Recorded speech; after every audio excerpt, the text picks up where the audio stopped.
Welcome to Talking Out Your Glass. I'm Sean Wagoner. Using Etsy for pattern sales, Patreon for teaching classes, and Instagram for promoting her artwork, Hanna Hastings, Sand and Fireworks, Grimsby, Ontario, Canada, has acquired a substantial following for her offerings in stained glass. Wanting to differentiate herself from the more traditional glass designs and commonly seen pattern work, Hastings brought nature and natural subjects into the homes of her patrons by experimenting with 3D sculpture and unique textures and colors of glass. Mastering her marketing efforts on social media, the artist grew a following significant enough to dedicate full-time hours to her craft and begin teaching her techniques online to other budding glass artists. Says Hastings, I've only been a full-time glass artist for 5 months after nearly 2 decades of being a hobbyist and in business for 6 years total. In 2026, I hope to focus less on producing work for sale and more on artistic exploration in my chosen semi-sculptural approach to the Tiffany technique. I'm also absolutely fixated on sustainability in glass art and am working towards being a fully no-waste studio. Inspired by nature and her dangerously vast collection of houseplants, Hastings developed a series of 3D sculptures in rarely seen textures and colors of glass. She made a name for herself via this unusual and modern take on design in the local glass scene as well as the online sphere. Her new work sells out on Instagram in as little as 6 minutes on release. With over 270,000 followers on that platform, Hastings is one of the most followed glass crafters of today. Hastings' work is deeply personal, a connection with glass rooted in the artisan legacy of her grandfather and teacher, Seamus. They spent countless hours of her childhood working together, and those moments shaped her love of glass and knowledge of the craft. 2 decades later, the artist channels that heritage into her own practice, designing original work and small sculptures inspired by the forms, geometry, and textures found in the natural world. Many thanks to the sponsors of this episode of Talking Out Your Glass: Coatings by Sandberg, Sunshine Glassworks Limited, Bullseye Glass Company, Glass Accessories International, Yakagani Glass, Ed Hoy's International, the American Glass Guild, Paul Wismott Glass Company, and Canfield Solder. To find out more about our sponsors, visit talkingoutyourglass.com, click on Episodes, Season 10, and Hanna Hastings. Hanna Hastings, thank you so much for joining me on Talking Out Your Glass podcast. Hi, thanks for having me. You attribute your love of stained glass art to your connection with your grandfather. Tell us about Seamus Egan and what you learned from him. It's probably too much to say I learned everything because you're always learning, obviously. But he really introduced me to stained glass. He was I guess he sort of started it in retirement, and then he did it for a good number of years and like large projects around the city of Toronto, as well as a lot of personal stuff. But then he was diagnosed with lung cancer when I was 13, 14 years old. And so we started going to my grandparents' house as a regular Sunday visit thing. And I asked, like, while I'm here, I would love to learn because he had his workshop in the house. And so every Sunday we would spend the time and I would learn from him. And then he bought me sort of my first set of home tools, and he left me, when he passed, he left me everything that he had behind. So quite a lot of the tools that I still use now are like, I 25, 30 years old, but still going strong. And that, yeah, I kind of kept it as a hobby for a very, very long time. And still doing it now. And that's been, for me, I'm gonna date myself, obviously, but 23 years now. So It's so special to have a connection like that with a grandparent anyway, and then to have it mhm, also tie in with your passion for stained glass is pretty remarkable. absolutely, yeah. It's you know something something. It's just really nice to be able to sort of continue that on. It's such an ancient craft, and I think that so many people learn sort of passing it through the generations. So yeah, it's very special. And every once in a while I'll go through, like, even in my scrap, I'll come across a piece that he's written, like what he was going to do with it, and I just sort of you know keep them perpetually. Maybe I'll figure out a project with all of the pieces. That would be fantastic. I want to see Yeah, that, Hannah. yeah. I'm currently in Grimsby, Ontario. So that is actually, I do it 20 minutes outside of Hamilton. So Hamilton, Ontario being quite a large city with a fairly impressive art scene that's very sort of like rooted in the city, and there's a lot of art events and a lot of um, it's a very industrial city, but it's got kind of like a burgeoning art scene, restaurant scene, et cetera. It's really kind of coming a long way. And so when I sort of established myself as an adult, it was in Hamilton. We've since moved to Grimsby. And a lot of that was because where we were in Hamilton, which is where I started the business, I wasn't able to really flourish because we had such a small space. And so we moved to where there's a little bit more sizable land, houses, etc. So I was able to establish a much larger workshop in the house. Basically, as an adult, moving out into that space, having my own official adult workshop, and that's where the business started. And then the move was a little bit because I have children now, but a little bit because if we were going to grow the family or the business, we needed, and if we wanted to do both, we definitely needed more space. So that's why we moved again. But yeah, the workshop has had its own iteration so many times over the years.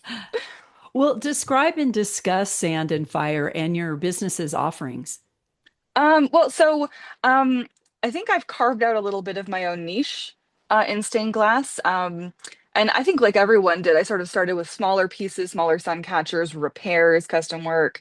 And then I started making the plants. And I actually was making little glass plants for my grandmother. And she would take them and she would actually like pot them in with her other plants. And I thought, oh, that's so cool. And it kind of camouflages, kind of doesn't. Like, what a nice little arrangement. I love that. And so I kept doing that. And then I started sort of styling them that way myself because I like plants. I'm great at killing them. So making glass ones really works for me. And so I started kind of sort of styling them that way on Instagram and stuff as like, look, this is what I'm doing. I have a succulent died, so here's a new one. And that sort of became a thing that I became more known for. And I went, okay, well, this is um and I think at the time, I think I thought I was the like a completely original notion, and I've since found lots of other people have considered 3D glass plants before. Like I'm not, I think we all kind of think sometimes like I've had this creative, brilliant idea, and then it's like, yeah, but there's so many billions of people in the world. Like calm down. But so I started doing that, and I became more and more known for that, and really leaned into it, and then that has that's kind of where the cornerstone of the business is now is the glass plant thing. And I've come up with lots of my own original pieces that I don't see people are doing, which is great. And sort of lean into those as being my unique offering, and it's a unique selling point. But then, trying to mix that in with the more of the traditional sun catchers, windows.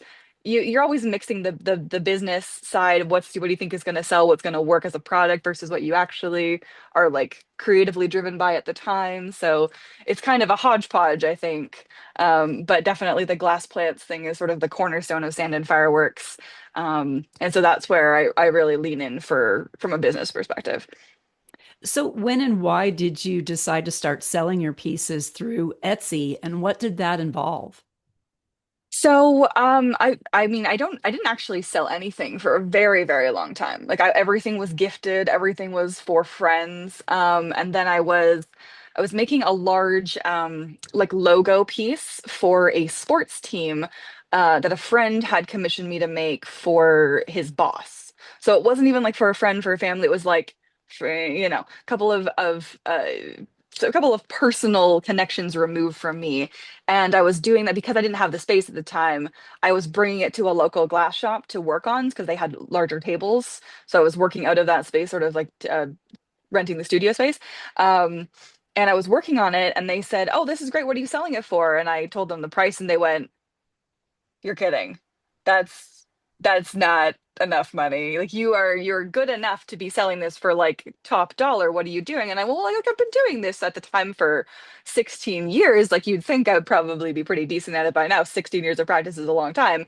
And they went, "Yeah, and you're under set, like you really seriously consider this as a business because you've got some talent." And I went, that's really nice. No one's ever told me that before. And so I looked around and I kind of picked a few of my own pieces, and I went, starting an Etsy shop is like 20 cents, right? Because for a listing. So I just sort of went, okay, we'll try. And then it took about over a month to get my first sale, and it was so exciting. And I went, okay, this is kind of cool. And I just sort of kept making some things and putting them up there, and they kept selling. And it just kind of like, you know, I think because I was when you set out saying, hey, I'm going to start a business, you're kind of saying, I'm going to take on some financial risk. These are the things that I'm willing to accept as potential pitfalls. Whereas if you think, I already love doing this, I'm doing it anyway, I'm spending my own money on it anyway, let's see if someone wants it. It's a lot less fraught with that. Um, you're not really putting the same limitations on yourself in terms of what the drawbacks could be. And so um, it was very cool, but I think it was always very positive for me because I was never approaching it with oh, I'm gonna like hang my grocery bills on this or something. So that's very fortunate, I think, from an artist's approach, because people who set out to become an artist without a backup plan, they're really putting more on the line than I ever was. So I'm always appreciative of the situation that I found myself in, working a full-time job and then doing this kind of on the side first. So on Etsy, do you sell just finished works or patterns and classes too? Actually, I never sell any finished work on Etsy anymore. So it's Etsy has like great pages of stats and insights and stuff like that. And there was a point at which I looked at it and I went, well, hey, it says 98% of my traffic is coming from Instagram. I don't think I'm giving Etsy these fees, but for what? Because they're not really bringing me customers. I'm clearly bringing all my own customers. So at that point I went and I created my own website, but I still use Etsy for pattern sales. Um, so only digital downloads, which means it's very hands off, which is quite nice. It's very passive. And Etsy then takes care of all of the like taxes and delivery and tech support and stuff. So I think it's really great for that now that I've moved on from it. But I don't think I would have ever set out my own journey on my own website alone. I think Etsy is phenomenal to start out with, to like, because it's a marketplace. People are coming there expecting to make purchases. So I loved it for that, but I've moved past it for my own art sales at this point. So this might be obvious to your fans and followers, but how do you sell on Instagram? Do you just post a video of a piece you've recently finished and then direct people to your website? Uh, Sometimes the social media space is really, it's a full-time job. Like if you were working for a bank or a concert venue or something like that, like a social media manager is sometimes a person or a team of people. It is an enormous job. Um and when you're a small business, you're taking that on in addition to also being everything, right? Your photography and admin, your packing and mailroom, your obviously general operations management, and then you're also, in my case, fabricating as well. So it's all of that. So being my own marketing team on Instagram, I think it would be very cool if I was actually like, I made a piece, here's a video of the piece, does anyone want the piece? That's kind of ideal, but what it ends up being is sort of this mishmash of, okay, I made some stuff and I filmed it. And then now I'm going to make a video because now I've got a little bit of time to make a video. And maybe the piece is already sold and it's just an example of something I could make in future. Or like it's all like the timeline is just wildly inaccurate but it is just using Instagram to market my work. I think basically everything this is an example of the kind of stuff I do and my kind of style. Hopefully, it's also telling you when it will be available, but that's not necessarily always done super duper well. So it's kind of just try to grow an audience and hopefully they stick around for when you're actually selling something. So how did you do that? What is your following now? On Instagram, I think it's 268,000. And so Um, how did you grow that? Because I know artists everywhere wonder, how did she do that? How did she get so many followers? so there's been, I mean, with Instagram, obviously there's been the occasional like viral video that really just like kicks it into gear. That does happen for sure. But I think even for the last year, it's been very slow incremental growth. In 2024, I had one video that shot me up like 50,000 followers, and then for the rest of that calendar year, like the following 14 months even, it was like a slow backslide, losing about 10,000 followers. So I don't know what I was doing wrong. Fair enough. But I think Maybe those were just bots and they go in and they edit let's those hope so, out. because I don't want I don't. bot followers anyway, right? Right. But I think the way that the growth on Instagram has gone has really just been all about consistency, and showing up, and existing in the Instagram space. My mother has her own small business as well, and I tell her a lot, like, the reason why she's not even inclined to make content on Instagram, but even when she was, um, I don't think she's a person that uses the social media channels. So for me, I will actually scroll on Instagram because I enjoy the platform, and I'll go, oh, that's a cool video. Like maybe I can do, like, do something like that. So I'm a consumer of the content too, and I think that that makes it easier to make my own content that I can see what works. Um, but really, over, if I was going to say, like 6, 7 years now into it, um, I I think that it really has just been about being being there. Just doing it at all is a big, big step for a lot of people. I'm sure you know that. And sometimes you feel like, oh my gosh, I can't believe I have to do more of that. And I can't believe that's something I have to do today. And it's a mental shift between doing the actual art stuff, which you really enjoy. But if you do consistently show up every day, you will get better. Anything you do, you will get better at practice. So if you just commit to actually doing it, you will do. Some days you put out a video that's not very good, and maybe it'll do better than the video you worked really hard on. And you know, I don't think that there's any set fast rule book about it other than just do it and practice and get better, just like you'll practice and get better at anything, and get lucky sometimes. But if you post twice a year and the algorithm clicks in for you, great. You're gonna have a lot more chances to have the algorithm shoot you viral if you're doing it 300 times a year. So I think just consistency is what I would pin all of that on. Consistency and luck. And maybe, getting some decent lighting and shooting well. We'll return to Hanna Hastings in just a moment. This episode of Talking Out Your Glass is sponsored by Coatings by Sandberg, manufacturer of the original, highest quality dichroic glass coating since 1996. Trusted by creators worldwide, CBS brings brilliance to every project. Explore their full line or find an authorized distributor at cbs-dichroic.com. This episode of Talking Out Your Glass is sponsored by Bullseye Glass Company, a leader in the development of an enormous palette of tested compatible colored glass for stained glass, fusing, torchworking, and mosaics. Visit bullseyeglass.com to locate a dealer or Bullseye Resource Center near you.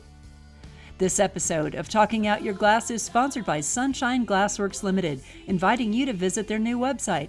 You'll find over 8,000 items used in art glass crafting, including COE 96 sheet glass from Wismach, Oceanside, and Yakagani, plus Fritz, Stringer, Noodles, and more. Sunshine stocks a complete selection of dichroic glass from Coatings by Sandberg, including dichroic textures. Orders are carefully packaged and shipped promptly. Most orders ship the same day. Visit sunshineglass.com for your art glass needs. And now, we return to Hanna Hastings. Do you have a sense of like what videos of yours went viral and why? It's probably always a combination of that sort of attention grabbing, shorter clips. Like, people really like to see stuff change a lot. My content with voiceovers works a lot better, I guess, because you're reading something as well as viewing something. But in terms of the viral stuff, it's always kind of been things that have a general appeal. So I think you mentioned the snowflake video I did. Yes. Etsy just reposted that this year. That video was from 2023.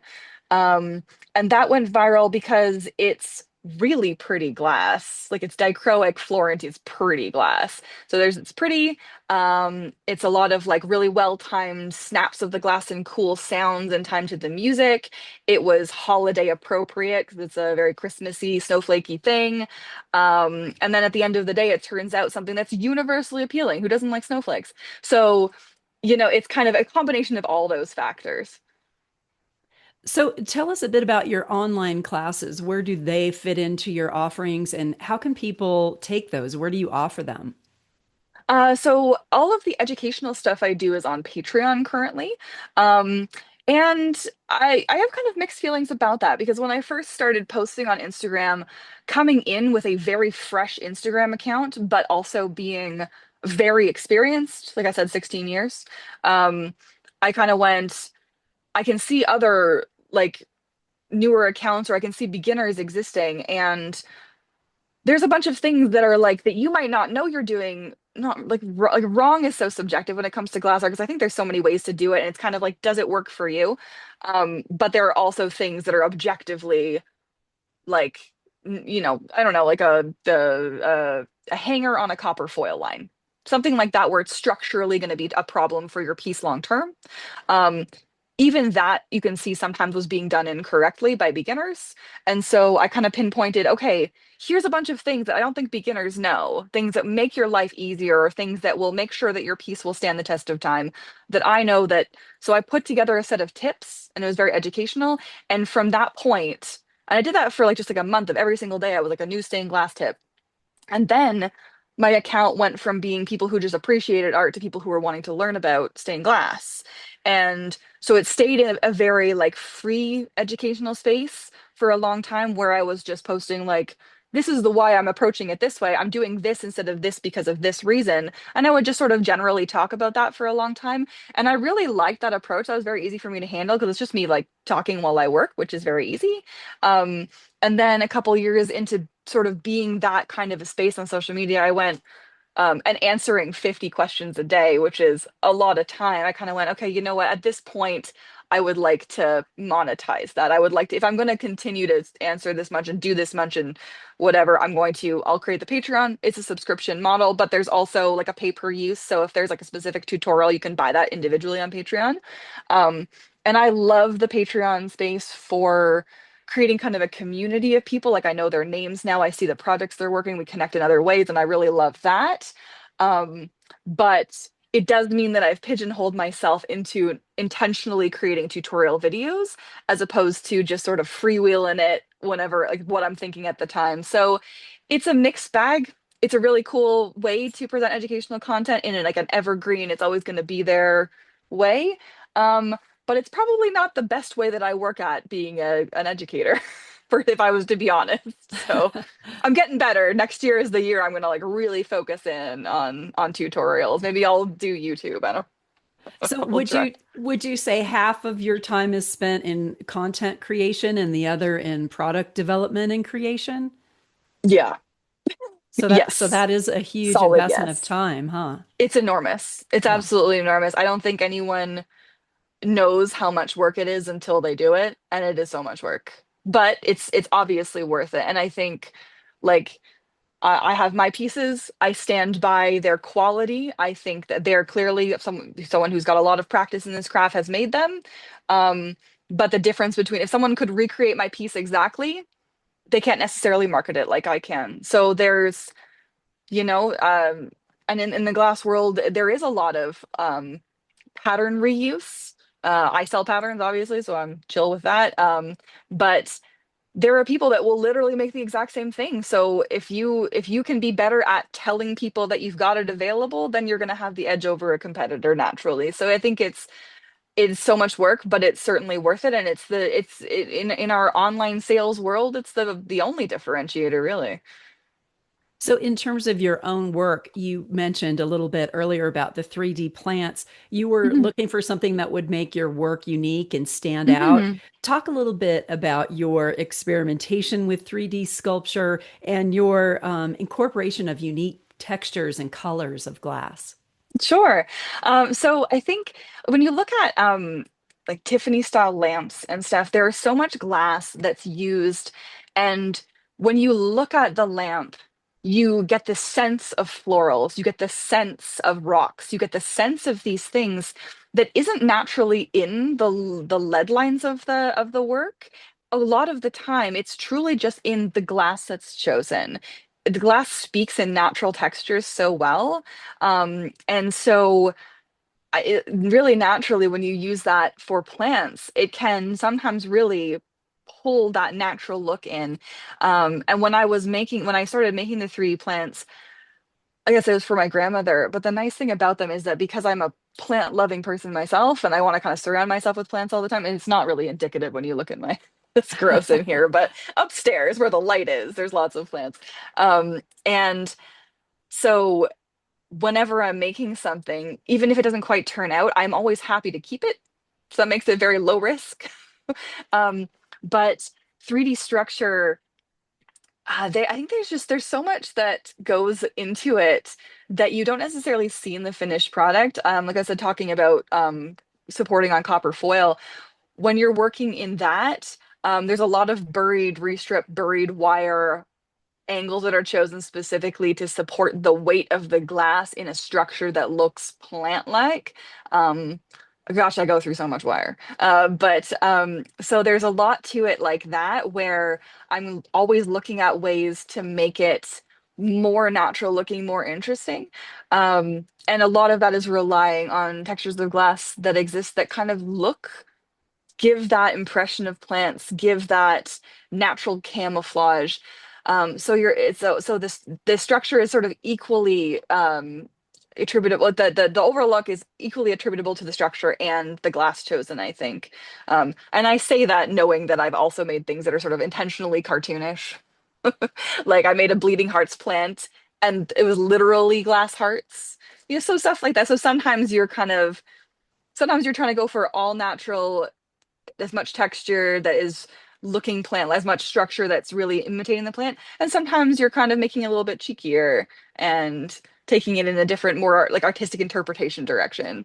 I don't know if that answered the question. Like I was just talking there. It did, yes. Okay. How do you choose glasses? Like I know you use some dichroic. Mhm. What are some of your other favorite patterns and textures that you use regularly in your work? All the bullseye models. I love them. I love them so much. I have just sheets and sheets of it, which is it's actually quite hard to get in Canada. I have to special order it. But I think they're all just incredibly beautiful. Especially Bullseye is still using a lot of like gold bearing colors. So it is a bit unique because a lot of manufacturers have stopped doing that, at least while gold prices are so high. So you get a blend of colors that you can't necessarily find that easily in other places. So I really a big fan of Bullseye for letting the texture of the glass and the color of the glass sort of lead. But then when I'm doing something that wants a really nice refraction, I'm really particular with the Wismach textures, Florentine, Dewdrop, all the hammered ones, all of those really make for a very, very pretty. Then I'm also a really big fan of the water glass texture, so I should give Oceanside a good nod there too, because an Oceanside cuts so beautifully. I don't know. I like glass. I like all glass. So talk about your process a little bit. Are most of your works copper foil? Do you ever use lead? So I used to use lead more, and it's not like I don't have it around, though I do have that. There's the diamond lead free, the Canfield stuff is really good lead free. So that's cool. My friend Kara turned me on to that, and I kind of can't look back when it comes to like a lead free solder and came. But because I was sort of moving into business mode, which ups production, obviously. There's hobbyist is not creating as much as a business is. Because I was doing that in 2019, 2020, I had my firstborn in 2021. And so when I didn't want to completely give up glass while I was pregnant, but I certainly didn't want to be using more soft lead when I was pregnant. Just because, I mean, you can see like the residue on your hands, that, whereas the, 60/40, it's a little bit more inert. You can, it's going to be a little bit safer. You can get like with a couple with gloves and stuff like that and a respirator, you can kind of get around a lot of what's going to get into your body from the glass. I'm just handling some solder. Um, and so I shut down any repairs. I'm not going to take apart anything that could have degraded with lead while I was pregnant. I didn't use any lead came while I was pregnant, just stay away from it. I obviously got my lead levels tested so that I knew if I was having any issues, were good, so that's great. And then I just kind of went after that, 9 months of doing entirely edge beating and entirely that kind of work. I kind of went, there's not really a reason to go back. So I still have it kicking around for the occasional product where you need more external support. Um, but and I sell so few windows at this point that there's not much point really doing a fully leaded piece. So that's something that I have done. I did some cabinet wall doors and stuff like that, more indoor installation than exterior stuff, which is fair enough. I think it's probably true for a lot of people. Um, but I just kind of went, I don't really see the point in going back to lead. And when I'm when I think that the look of my work is a little bit more delicate with the edge beading as well. So it really is primarily copper foil. And it just sort of ends up that way. Um, and I don't really know. It just never really occurs to me to use that often. Though I am going to be using some on some ornaments or well, some lead free. So We'll return to Hanna Hastings in just a moment. This episode of Talking Out Your Glass is sponsored by Toyo Super Cutters, preferred by glass artists worldwide. Toyo is distributed by Glass Accessories International on the web at glassaccessories.com, where you can check out the entire line of professional quality Toyo glass cutters. Find your long-lasting cutter in a color and handle style that meets your needs at an authorized Toyo dealer. Now on Instagram at Toyo Supercutters. This episode of Talking Out Your Glass is sponsored by Yakagani Glass. Yakagani has been manufacturing the world's finest art glass since 1976. With their 2017 entrance to the 96 fusible market and recent acquisition of Ouroboros, Yakagani Glass is quickly becoming your one-stop shop for all of your art glass needs. For more information, visit yakaganiglass.com. This episode of Talking Out Your Glass is sponsored by Ed Hoy's International, the single source for all your art glass needs, serving all levels of customers, from retail to wholesale. They offer an expansive selection of sheet glass, tools, classes, and supplies from all major suppliers, including Bullseye, Wismot, Kokomo, Yakagani, and Oceanside Glass. For more information, visit edhoy.com. And now, back to Hanna Hastings. You do also make panels, right? In addition yep, to 3D sculpture and ornaments, you do some panels. I do. And I really love working in a larger scale. That doesn't lend itself well to the 3D as easily because the heavier, the bigger, the more challenging it is to support. And being cognizant all the time that this is a business at the end of the day. So when I think about a product, I either have to be really willing to put in the hours purely for my own, and I have. I actually finished a piece that I am keeping, so I don't know. But anything that's larger with stained glass, it's such a labor intensive medium, and the materials have gone out the roof expense wise. So I make only a couple of really large pieces, maybe once or twice a year, because it is a gamble of all of that time and material needing to sell still. And I will work harder at marketing that piece for sale, of course, as well. So yeah, I do make some larger pieces, and they are usually my favorite piece of the year that I do. But I really do it sparingly, just being aware that my time is now that I've gone full time with glass, time is now money. So I really do have to be, unfortunately, putting aside the artistic drive sometimes in favor of things that I think will be more sellable. It's a bit of a bummer, Yeah, but for it's sure. nature. Yeah. And how much of your work is commissions? None now. Okay. Yeah, not anymore.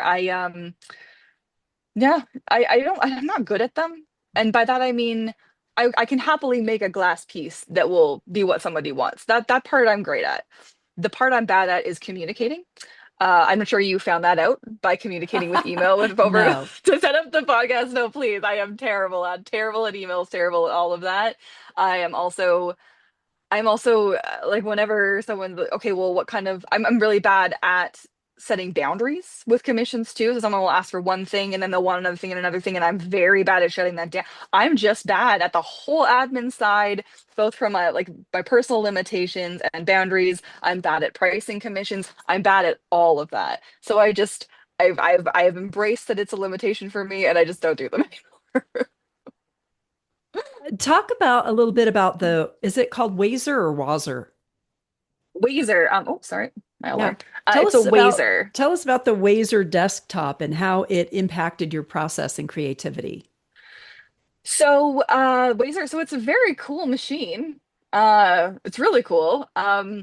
And it's capable of mass production, kind of, um, in the way that it still requires maintenance, it still requires consumables, requires a lot of admin setup, and programming and all of that stuff. So it's you kind of wouldn't use it to. So a couple of people have said, well, like, can you cut me a panel on the laser? And I wouldn't do that, because for every single piece you're going to cut, every shape, every color of glass, all of that is a separate file for the laser. So if you're making a one of a kind art piece, it is just not sensible to use it for that. If you are making something where you need to cut the exact same thing over and over, it makes a lot of sense. Um, and but interestingly, what now that I have one, what I've found is that I use it more for things that I can't cut by hand.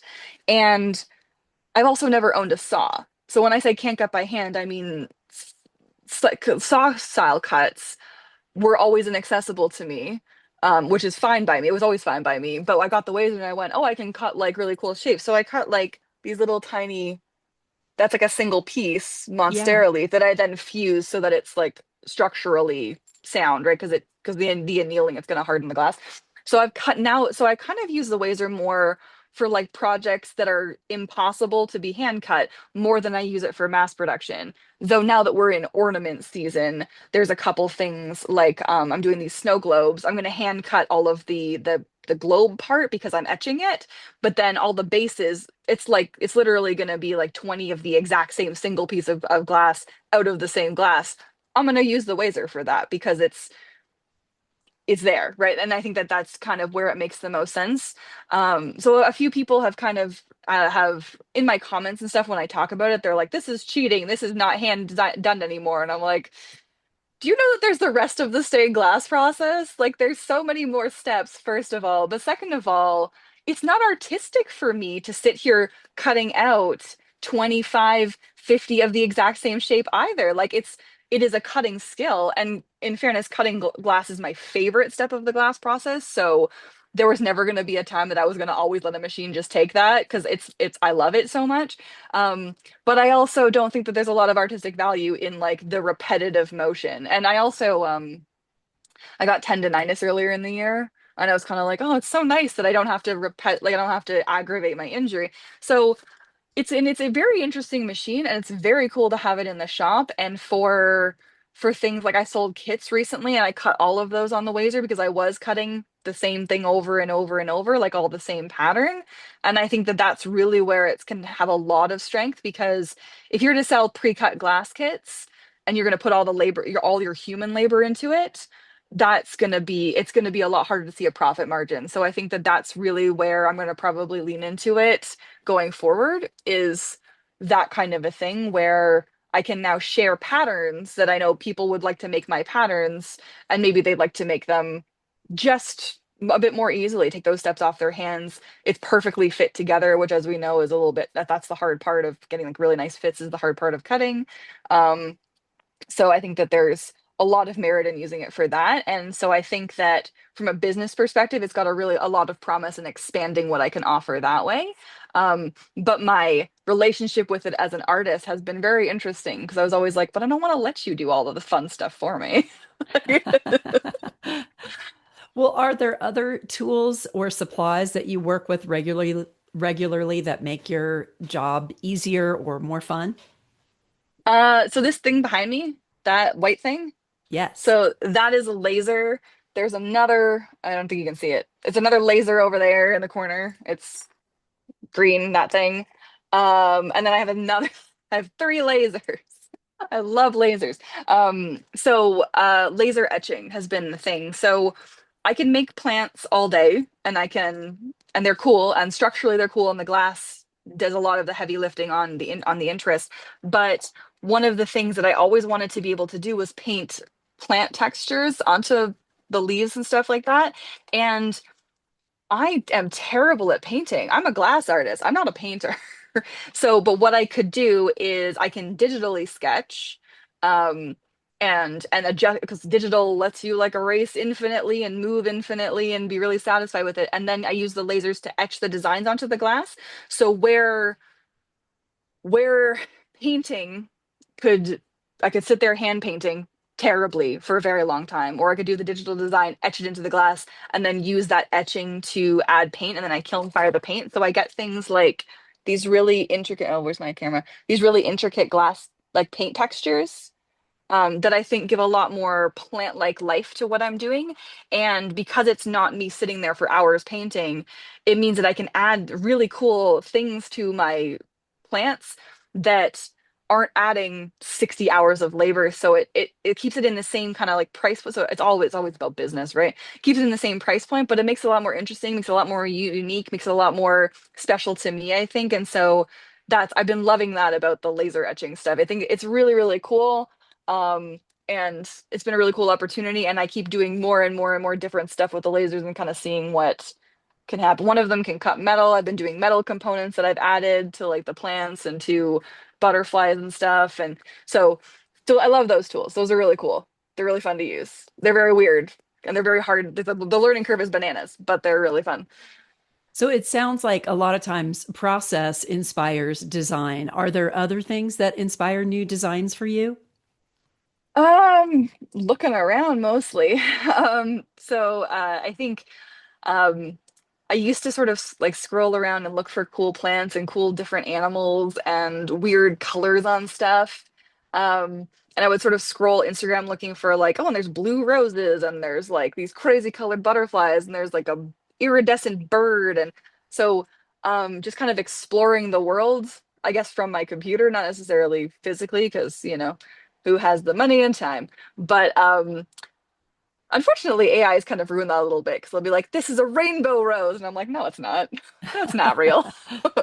Uh, so, so yeah, I think really just like looking around for the slightly slightly different things. I know there's a lot of like because when you're making plants, it's easier to make plants that everybody loves. Like everyone loves a lily of the valley, everyone loves a snapdragon.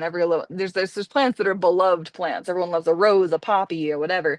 Um, but then there's some like weird stuff, and you don't know that people are going to be really into them, and then they are. Like, who knew that people were super into Venus flytraps? But they are. So Those are amazing plants. they're super cool. Yeah. Birds of So, Paradise as well. That's a good one. Everyone loves those. are there other works that have been super popular on Instagram that you've posted? Like, what are some of the highlights of the things that you've posted on there, the things that have gotten the most response? So the panel I made this year, which was a fox and a butterfly. I saw That that. it's So done really, beautiful. really well. And I was in love with that piece. I was sitting there with my husband going like, I don't want to sell it. And he's going, well, you made it to sell. Like you did, and you did all this work and you've been talking about the process for 7 months because it takes you a long time. If you're going to make something where you're going to put in the hours and it's going to be something that you really love, you're going to sit there agonizing over every little detail. You're not going to be happy until it's exactly what you were picturing.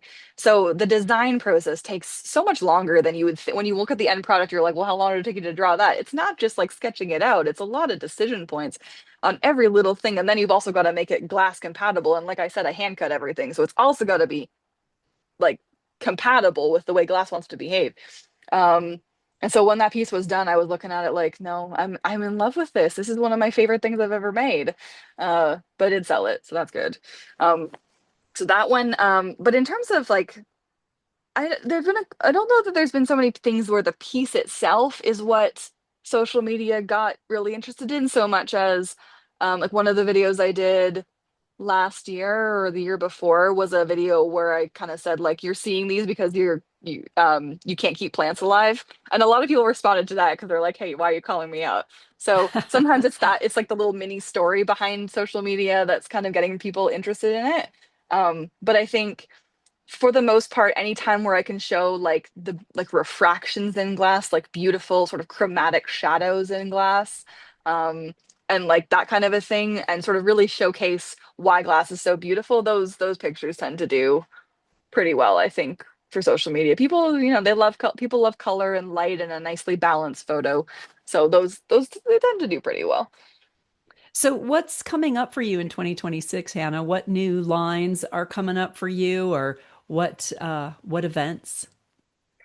So I don't do a ton of events, but I do have an artist grant that I'm applying for next year. So I don't I think I probably talk about it offhand fairly frequently on social media, but it's not the focus of my entire business, but it's getting my studio to be waste free. So with stained glass, obviously, I mean, as I'm sure you know, there's a lot of wastage. There's a lot of pieces that get left behind. And what for many years, what I focused on was just getting smaller. So like I would make a big thing and then take the pieces and make a smaller thing and smaller thing. You just kind of like eventually you're working with like teeny tiny pieces. But with how widespread fusible glass has become, because up here in Canada, there's a couple shops that they literally can't, they don't buy normal glass anymore. They only buy fusible glass because they it's appealing for everybody. You don't have to stock everything, I guess, twice. But it just means that some things I can only get fusible now. But that means that with a kiln, oh, you can see the kiln. There it is. With the kiln, I now can take any piece of fusible glass I have, every single the dust, everything is saved. And I'm using that to make new sheet glass, or I'm using that to make like molded pieces. I started adding more curvature in my designs with fusible glass and fusible pieces, fusing powders on glass to make things a little bit more interesting. Um, all of that stuff is things that I've now been able to do because I've been sort of saving the waste. And then on the stained glass side, and like I said, I like bullseye models, they're not fusible.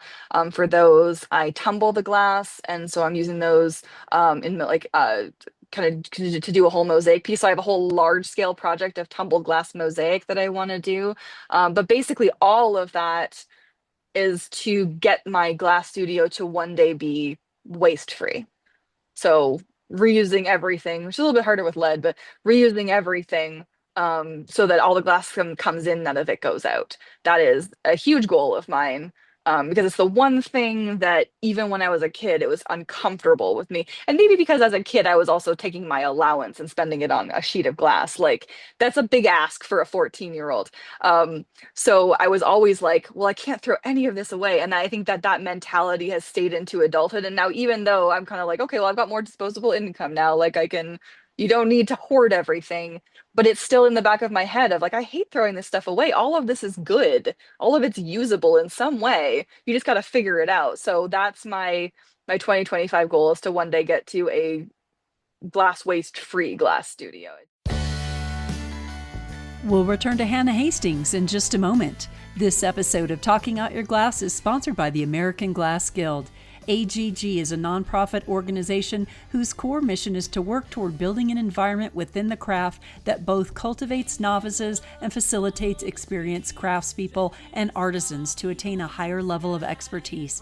AGG is an inclusive organization that actively seeks the participation of all people with an interest in decorative glass, its creation, preservation, and restoration. Their annual conference is a great way to receive education, make connections, and see the latest in the art glass world. Visit AmericanGlassGuild.org for more information. Constantly innovating to meet the diverse needs of artisan designers worldwide, Paul Wismott Glass Company introduced Dalle de Verre and COE 96 casting billets earlier this year. Another new addition is an online store where sample sets, Wismott merchandise, billets, dolls, and 8-ounce jars of frit and powder are available to order directly. Handmade in Paden City, West Virginia for over 120 years, sheet glass, larger containers of frit and powder, cullet, and more are still available from your favorite distributors. Learn more and shop Wismott Glass products at wismottglass.com. Sign up for the email list to never miss an update. It's here! Canfield's newest stained glass flux, Canfield Magic Gel Flux, a new smokeless, fumeless, non-acid flux that goes on like a liquid but stays put like a paste to ensure complete solder joints. Instant acting and works great with all tin lead and lead-free solders. Try any of Canfield's products and see why they set the standard for the stained glass industry. Visit CanfieldMetals.com for more information. And now, we return to Hanna Hastings. Well, your new work sells out on Instagram in as little as 6 minutes. I'm wondering, to what do you attribute your success? Um, I think, I mean, like this, like social media hype is a lot of it. But I've like, it's a wonderful community of people. Like there are definitely people that see a picture once and they go, "Hey, can I buy this?" And that's wonderful too. But there are people who have been following me for a long time. We talk about the choices I'm making, and like, or they talk about, like, I'll pull out a sheet of glass and they'll go like, "I love that glass." And I go, "Great, I'm making this out of it." And there are people that have collected my work and are building like these glass gardens out of it. And so the ongoing churn of social media, bringing more people into the space and showing off what you're making, and like, "Hey, isn't this nice? Don't you want it?" That kind of an attitude that is responsible for some of the sales. But I think the people that get there at drop time and they're there always, um, those people are people that I don't know. I guess I've made a connection with them, or and we've connected sometimes quite literally. Um, and I don't know, it's just a mutual appreciation for this specific niche that I'm in. It's probably nice too, and I think it's true for a lot of glass artists, that we're not necessarily competing with something that can be easily mass produced. I think every time I've seen someone try to make like a stained glass copy, they're usually making like a crappy acrylic version of someone's work, and it's obviously not as nice. Like, we can, everyone would see that.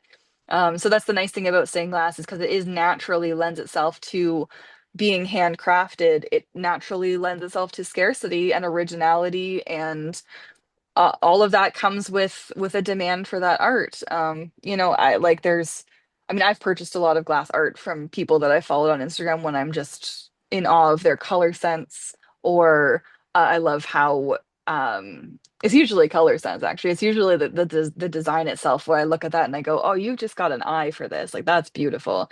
Um, and I mean, I don't think you can get that anywhere else. I don't think you can get like a garbage version of what we do as glass artists. So I think that that's a large part of it, to the demand. If you can show people that you've got something they want, naturally the scarcity that glass is leads that other side of the demand and leads to the fast sales. Or I'm just very lucky. Maybe some of both, Hannah. let's let's hope so. So how do you see stained glass evolving in online and in person, yours and the work of other artists? Like over the years, I don't know, because it's I mean, you can't really talk about the future of any art craft without talking about AI. Um, and I think that, I mean, I went on a little bit of like a tangent about that recently on Instagram, where I went like, "Look at this terrible pattern someone's made that would be, it's literally impossible to do." Um, and interestingly, some people actually disagreed with me on that, and they said it's totally fine to have AI create your glass patterns. And I went, "Not when they're creating a spiral. You can't cut that." So I think that that's something that the art world's going to have to contend with a little bit. Um, but I think, again, at the end of the day, we're selling a physical product. It's like someone telling a cookie maker, like, "Well, AI can make that video of a cookie." And it's like, "Yeah, but AI can't make that cookie." So you want a cookie at the end of the day. You want a glass product at the end of the day. So, you know, glass blowers and restoration will always have a demand for it, because there is so much. I mean, stained glass has such a hold on people, attributed in the way that it's attributed itself to the imagery of the church and religion. The over the years, different stained glass styles are associated with different decades in time. There's just so much creativity and so much beauty, and so much so many people that just feel a connection with stained glass, that I think that at the very least, where other art forms are threatened by new industries coming online, we might maybe be spared, which would be nice. Um, but I don't necessarily know where the world is going to go. I mean, I'm here in Canada, and we're contending as a business with the way that, tariffs and stuff like that. So it's an interesting time in the world. But I imagine if you'd asked, another 37-year-old that 20 years ago, they would have said it's an interesting time in the world. So, so I don't really know. But um, I don't think that I'm the same business or person or glass artist that I would have been if I didn't have the online space. I think that even as much as I had 16 years of practice, my skills have so rapidly increased in the time that I was able to compare it to a world of other people and their abilities. So I think that, um, the longer that that lasts, the more that we'll all kind of keep leveling each other up collectively, sharing each other's skills and knowledge and education and examples of solid work and artistry and ideas. So I don't know. It just all seems positive to me going forward. You would definitely argue with the idea that stained glass is a dying art. Oh my gosh, yeah. Oh my gosh, yeah, absolutely. And I think like, I mean, I don't have the statistics to back it up, but someone from like one of the glass manufacturers could probably tell you if they've seen, sales increase or something like that. It seems to me, when I go to I was at my local glass shop yesterday, and the proprietor there is like, she's amazing. I'm just gonna like take a couple of minutes to say Abby Stained Glass in Burlington, Ontario. Sam, the woman who owns it, is one of the most incredible people, bar none, in my entire like that I've ever met. She is so amazing. So everyone who's in Ontario, go meet her immediately and buy her glass. But she was telling me that, she's so busy. And I remember going there in like 2019, um, when I was like in Hamilton. And I remember going there shortly after COVID. And there have been times where like there's a few people there or whatever. She's so busy. There's people there all the time. She's got like 8 people in that night. She's got a full pack schedule on weekends. She's doing great. So I mean, I think that people are still really into it and still interested in becoming glass artists or becoming hobbyists, or they see something that they really want in their home, but the price tag scares them, so they'd learn it themselves and do it themselves, and that's totally valid and fantastic, frankly. And so I think, I don't know, I see that it's only increasing. I admit, and that's just based totally on vibes. Like I don't really know where I got that idea. It just feels that way to me. And So. do you feel like you'll expand into the world of fusing more in the future? Um, I really want to, but I'll be honest, it scares me. So you think that it's just a kiln, you just throw some glass in a kiln. And you definitely can do that. You can just, there's like an account on Instagram where it just seems like they just like chop up a bunch of glass, throw it in there, and they take out a bowl. Like it's great. But it's an enormous world. I've had my kiln for 2 years, 2.5 years, and I've done 0.3% of what I see that you can do. It is huge. And I thought glass fusing was like, it's just melting glass. But no, it's crazy. I just took this class through Bullseye, about pressing glass. There's I haven't even touched it. So I think that I mean, obviously never leave stained glass alone, like Tiffany style. That's my first love and forever. But you can't not keep exploring fusing once you get into it, because there's endless things you can learn, and you can go down every pathway and still never reach the end, and there's still 70 pathways. It's incredible craft. So when is the next drop of your work? Like when do people need to Oh. be keeping an eye on your Instagram for new and beautiful things? December 6th is right now is the plan for my like holiday drop, which hopefully will be nice and big. I've got, no, you can't see, there's like a bunch of boxes over there on a chair that are stuff that I've made already, and it will be ornaments, which is what you do at this time of year.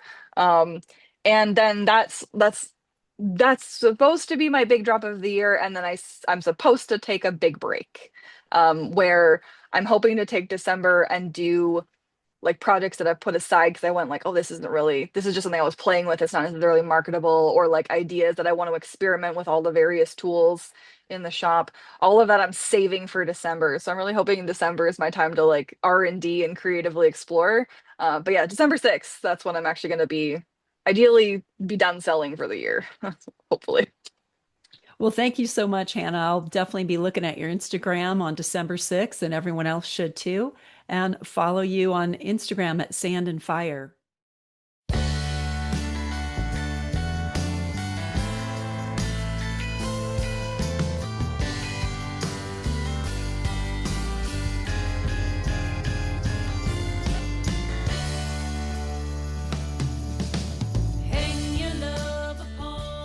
Thanks for tuning in to Talking Out Your Glass. To find out more about Talking Out Your Glass, visit talkingoutyourglass.com to find all 10 seasons of the show, artist images, and more. For the holidays, consider a Patreon membership to Talking Out Your Glass, offering the glass lover on your list extra episodes each month and a way to support the continued documentation of glass and glass artists. Go to patreon.com/talkingoutyourglass. Or to make a one-time donation, go to talkingoutyourglass.com and click on Donate. Until next time, stay glassy. Giant marble spinning on its axis to an ever-changing song we're singing about.